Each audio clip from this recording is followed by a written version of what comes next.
to, and I call the honourable member for Tangi. Thank you, Deputy Speaker. In order to avoid making the mistakes of the past, we need to heed the lessons of history.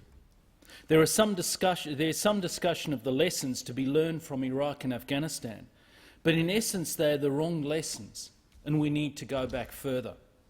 There is no doubt that the West has become extraordinarily adept at winning wars, which is the first prerequisite to solving some diplomatically intractable problems. However, we also need to win a peace that follows war, and that is where we've been found wanting. Recent history is all well and good, but let's go back further. At the end of World War I, American President Woodrow Wilson urged restraint. Georges Clemenceau and David Lloyd George thought different. Indeed, David Lloyd George had stated that they must squeeze the German lemon until the pip squeaked. This is what happened with the Versailles Treaty, and this led to World War II.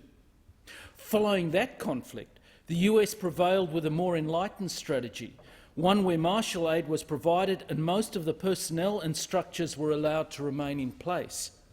This has resulted in Germany and Japan being staunch allies and democracies since that time. In Iraq in particular, we made the mistake of excluding those who were senior in government, the bureaucracy, the military and the police force.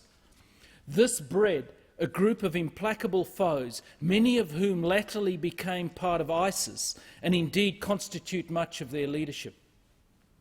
We have no choice but to comprehensively defeat ISIS in the field.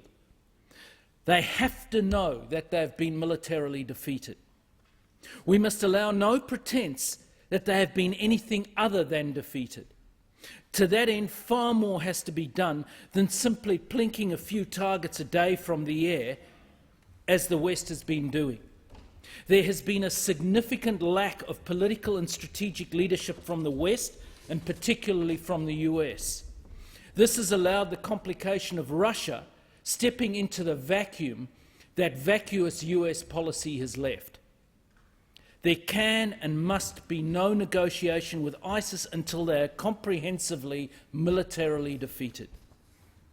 To aid in that, we have to ensure that we stop multiple and sustainable significant lines of funding to ISIS. We know of the oil revenues that are flowing to ISIS, but they're also selling antiquities.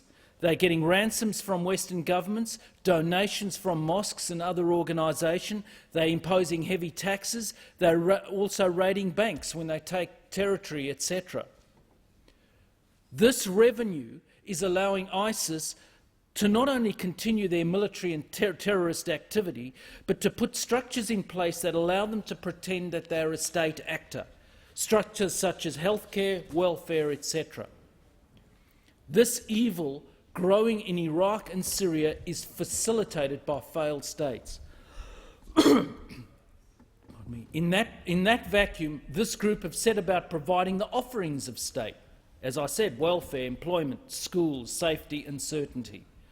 So the question must be, how do we, Australia, play our part in a comprehensive and holistic plan for dealing with ISIS and supporting stable, sustainable governments in that region?